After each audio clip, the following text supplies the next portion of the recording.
مرحبا وأهلا بكم في برنامج داخل واشنطن. معكم مضيفكم روبرت ساتلوف. ربما تكون أقوى سلاح في العالم. ربما تكون كذلك المفتاح لعلاج السرطان. ربما تكون أهم اختراع منذ الطباعة. لقد غيرت الطريقة التي تتواصل بها، والطريقة التي نحكم بها، والطريقة التي نبتكر بها، والطريقة التي نفكر بها، ولا يمكن حتى رؤيتها بالعين. ما هي؟ هي الإنترنت. ومثل الطاقة النووية هناك منافسة جارية داخل أمريكا وحول العالم حول مين يسيطر عليها. هل من المفترض أن تكون الإنترنت مجانية ومتاحة للكل مثل الأكسجين؟ هل إمكانية الوصول إلى الإنترنت حق من حقوق الإنسان؟ هل من المفترض أن تكون الإنترنت الأسرى من نصيب من يستطيعون دفع المزيد مقابلها؟ هل من المفترض أن تسيطر الحكومات على ما يحدث على الإنترنت؟ آباؤنا المؤسسون، الرجال الذين كتبوا دستورنا ووثيقة الحقوق، لم يتخيلون أبداً اختراعاً مثل الإنترنت، ولكن القضاة والمهمين اليوم يتجادلون حول كلمات الآباء التي تعود إلى قبل 200 عام لإيجاد إجابات على هذه الأسئلة. هذا الأسبوع في برنامج داخل واشنطن سنستكشف الجوانب السياسية للإنترنت في المجتمع الأمريكي مع الخبيرين البارزين كاري لي إيرلي وجيم سويفت.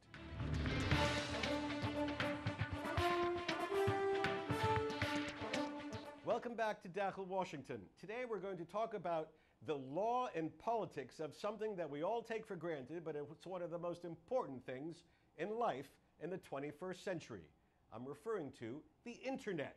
This is an issue of great political significance here in the United States and around the world. And I'm delighted to have Carrie Lee Early and Jim Swift to talk about the politics and law of the internet. So Carrie Lee, let me begin with a basic question. Who owns the internet? Well, it's always in law a matter of definition, but it's multiple ownership. It depends, there's the infrastructure and there's the software, and I would say it's mostly privately owned. And who's the big owner? Do we know who it is? There isn't any one big owner. It's many companies who've put investments into infrastructure and into programming, and in part it's the companies that are communication companies, ISPs, which are internet service providers. Those are household names like AT&T and Comcast. But you can also look at it, and there are backbone owners, level 3 owners of companies that are not household names. And of course, when we think of the internet, we think of household names like Google and Facebook, which are content providers and service providers. So it has many tiers. So Jim, you're a journalist out there in the public domain, public world. Do most Americans think the internet is something that is privately owned? No, my experience is if you talk to people on the street, or if you see the very popular common sentiment in the digital realm, people tend to view, ordinary Americans tend to view the internet as something like a public service, like a utility, like a electric company or a gas provider in your home. And that's why, internet regulation or net neutrality, is the regulation of the internet is so very popular amongst typical American voters, because they view it as a right to access the internet. From there, it's turtles all the way down in the details and the specifics, but they tend to view it as a public service, a thing to which they are entitled. So Carrie Lee, is there a right to internet access in the United States? No, there's not a right. It's a commercial enterprise.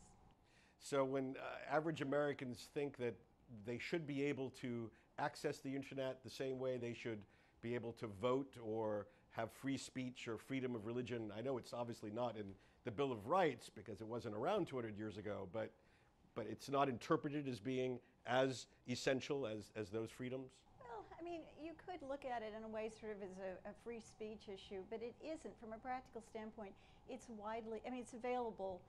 It's just a matter of payment for it. And one problem has been getting internet access out to rural areas, adequate access out, or to people of low income, but it's freely available. And so, but Jim, as you said, as you believe, many Americans think that there's a right to internet access. Right. It's similar to health care. Americans, or most people believe that you have a right to health care and you have a right to be treated by an emergency room, and that's about it. You have a right to internet as much as you have a right to access to a public library. But it is something that is more essential in the everyday lives of Americans. I mean, I think back to dial-up internet when I was a kid. I mean, internet in schools was just sort of a very odd thing. And now all these young people today have laptops and tablets in their classrooms, and it's very important. And internet service providers are sort of like drug makers. AstraZeneca may be able to help. Comcast and Verizon and whatnot are realizing that access to the internet, especially in areas where there are lots of working poor, it's a necessity for them that really can eat up a large portion of their discretionary income. And so there are programs to make it affordable for people who may have trouble affording it. But at the end of the day, no, it's not an absolute right, not at all. Jim earlier mentioned the phrase net neutrality. I'm not quite sure how we're going to translate this phrase into Arabic. So if you could explain what this concept means for our viewers abroad. Well, it's had a number of different meanings over time, but recently it has been equated with basically what started as an industry dispute between content providers like Facebook and Netflix, who put programming and services into, they're also called edge providers, onto the internet, and the ISPs, the internet service providers.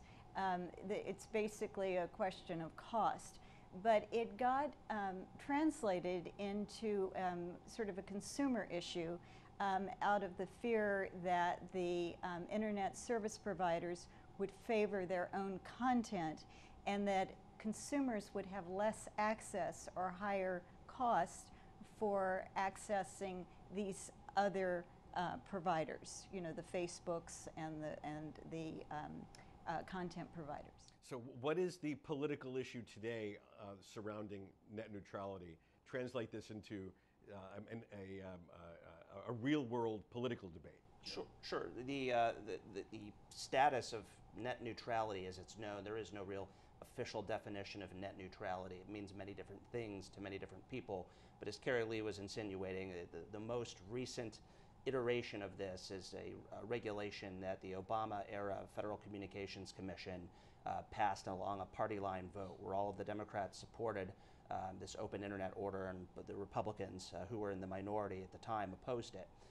Now we have President Trump in office, and the Republicans control the Federal Communications Commission. Of its typically 5 commissioners, there are 2 Republicans and 1 Democrat. It's not a full commission right now. And the Republicans are proposing to reverse what the Obama-era FCC proposed, which is the net neutrality as we know it. And but what is it in practice? What does it mean?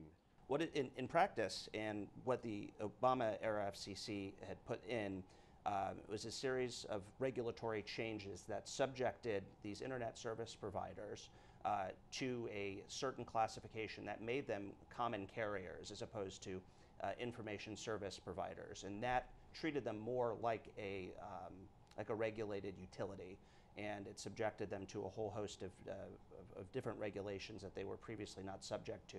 But the main 4 are blocking.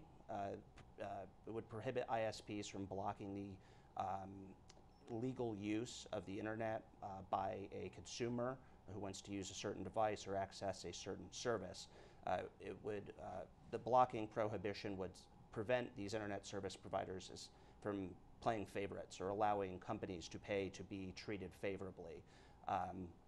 That is probably the biggest, I think, aspect of net neutrality that consumers are concerned about is having the ISP or internet service provider, your cable provider who gives you the internet access, meddling with how those data packets get from whatever server they're being sent from to you.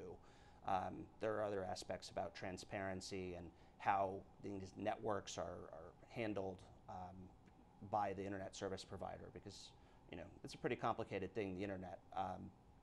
But we're seeing that's probably going to be reversed, and people are not happy. So consumers are upset about this possible change. Some businesses are supportive of the change. Why are consumers upset, and why are businesses welcoming it? Well, I think consumers have been upset because of the headlines. Because it sounds like a very consumer-friendly, and I'm not saying it's not consumer-friendly, but that's sort of the only message that the average person hears. But one of the problems here that gets sort of lost in the translation in the press, because it gets very complicated, is the fact that the industry has evolved so rapidly in the last 20 years. And that the statutes that Congress passed were designed for something that never dreamed of the internet being both the shape that it is and the extent that it is. And so it caused a lot of awkwardness for the regulators in trying to come to grips with how to provide some safeguards and how to keep choice alive, to sort of oversimplify. And so the FCC, the Federal Communications Commission, as it was grappling with this over the years, had several cracks at it. And these were subject to court challenges. And so in the last iteration, because of this awkwardness, it took a very stringent approach, which I think was seen as just far too kind of harsh. And I think that's what's led now to the pullback. So is your view that consumers are protesting a bit much about what's going on? I meant to say that whereas maybe 10 years ago there had been some management issues on traffic flow, where there was a famous case involving Comcast, where they had slowed down traffic from certain sources, and this created a big outcry, and consumers were horrified. But I think it was sort of a logistical issue more than it was, discriminating so that they could make more profit. But in more recent years, that has been sort of the fear that the companies would do that. But I don't think there's been a lot of evidence that it has actually happened, but it was the concern that it would happen. And so to forestall this, that's why they took the steps from the point of view of the commission, I think. But there was also in the background the industry war going on. All right, we're going to come back after our break, and we're going to talk, we're going to finish up our conversation about net neutrality and move to the question of content and control, both here and abroad, of the internet in just a moment.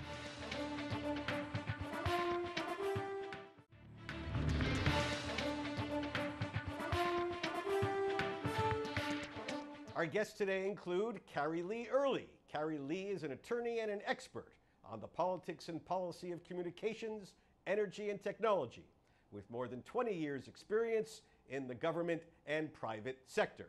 This included service with the U.S. House of Representatives committees on energy and commerce and government as an expert on energy and telecommunications issues. For 8 years, she served in senior positions at the Federal Communications Commission, both in the International Bureau and the Office of the Inspector General. A refugee from California, Carrie Lee holds a law degree from the University of California's Hastings School of Law and her bachelor's degree from the University of California, Los Angeles, UCLA. Jim Swift is a journalist with the Weekly Standard, a major opinion magazine of conservative thought based here in Washington, where he is writer, reporter, and deputy online editor. He covers everything from economics and trade to Congress, politics, and the conservative movement. In a previous life, Jim worked in both the U.S. Senate and House of Representatives as a staff member focused on economic policy issues. He received his bachelor's degree from St. Louis University in, ironically enough, St. Louis, Missouri. So let's move from issues of net neutrality to issues of content. I want to ask you, is there a difference in law on what is permissible in terms of putting on the internet from, say, what is permissible under the laws of free speech? Or is the internet essentially a similar platform to a platform for free speech? Carrie Lee? Well, it depends upon the context, but I would say it's most analogous. It's a little bit like broadcast, but it's more like everyday interaction. There are obscenity laws that apply, for to protect children from pornographic or other obscene material, but otherwise it's pretty open. And how are these things monitored? I mean, billions of people are on the internet every day. Who can patrol what crosses a line, and who should control?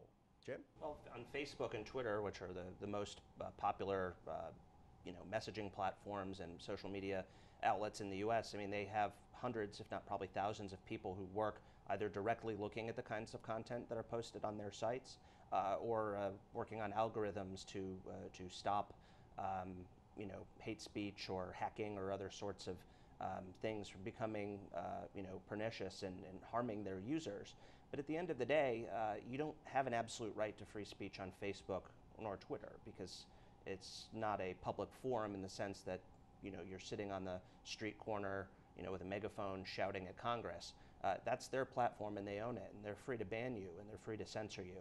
And a lot of Americans don't really realize that, because they think this is America, I have a First Amendment right to free speech. And you do on the internet if you're willing to hang up your own shingle and buy your own website, but the second you're entering into a contract with someone else and using their platform, be it for free or even for payment, you do not have an absolute right to free speech. That's well said, just like a lawyer. And it's an important point, getting back to the fact that it's privately owned. So we've frequently referred to the idea that the internet is privately owned, that it's not the same as standing on a street corner, for example. Then let me ask you about your own personal information that is kept on the internet, whether it's in something called the cloud or somewhere else. Who owns that? Carrie Lee? Well, it's owned by the companies who have collected it. And that gets us into a set of rather complicated laws. There are consumer protections, and this has been something that has been shifting and was something taken up, actually, and which provides sort of an interesting lesson into how Washington works. At the end, basically, the internet has several sets of players in it. You have the ISPs, the internet service providers, and then everyone else, and they all collect information. Last year, in 2016, towards the end of the year after the election, the Federal Communications Commission passed a rule on protecting privacy. But it shifted the internet service providers from the jurisdiction of the Federal Trade Commission, who had sort of an outcomes result. If there were deceptive practices or unfair practices foisted on a consumer, sort of with its information, then the internet service provider could run afoul of that, and so that if it sold the consumer's information without consent, that would be culpable. But in November of last year, this was shifted to the FCC, and they were treated to more stringent standards that required a certain set of protocols that had to be followed.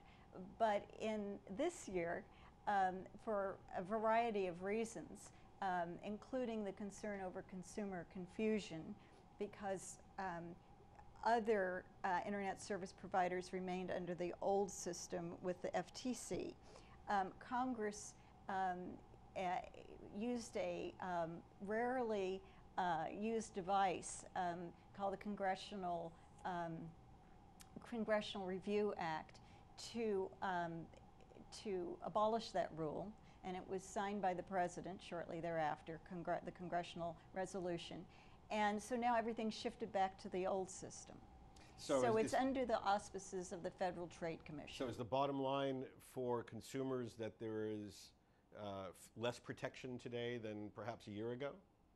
I would hesitate to say, because the other rule had not played out. Okay. Carrie Lee, Jim, thank you so much for discussing this complex but very important topic today on Dakhel, Washington. بهذا نصل لنهاية هذه الحلقة من برنامج داخل واشنطن.